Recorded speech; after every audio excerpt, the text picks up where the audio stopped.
ফোনে দেখে দেখে আমারও একটা নতুন জিনিস ট্রাই করতে খুব ইচ্ছে করলো। আর এখানে দেখো আমি একটা শাড়ি আর জামা লিখেছিলাম, ও তো শাড়িটাই ধরলো, তাই আমি শাড়ি পরে একদম রেডি হয়ে গেলাম। আর আজকে যাচ্ছিলাম একটা সুন্দর শাড়ি কেনার জন্য।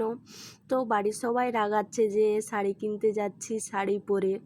তো মাঝে মধ্যে এরকম ভালোও লাগে। আমি খুব একটা শাড়ি পরে সামনে কোথাও বা গড়বেতাতে বা মার্কেটে ঘোরাঘুরি করতে যাই না। তো আজকে আমি শাড়ি পরে খুবই সুন্দরই লাগছে। মানে নিজেকে সুন্দর লয়, মন থেকে জিনিসটা খুব সুন্দর লাগছে যে শাড়ি পরে শাড়ি কিনতে যাচ্ছি।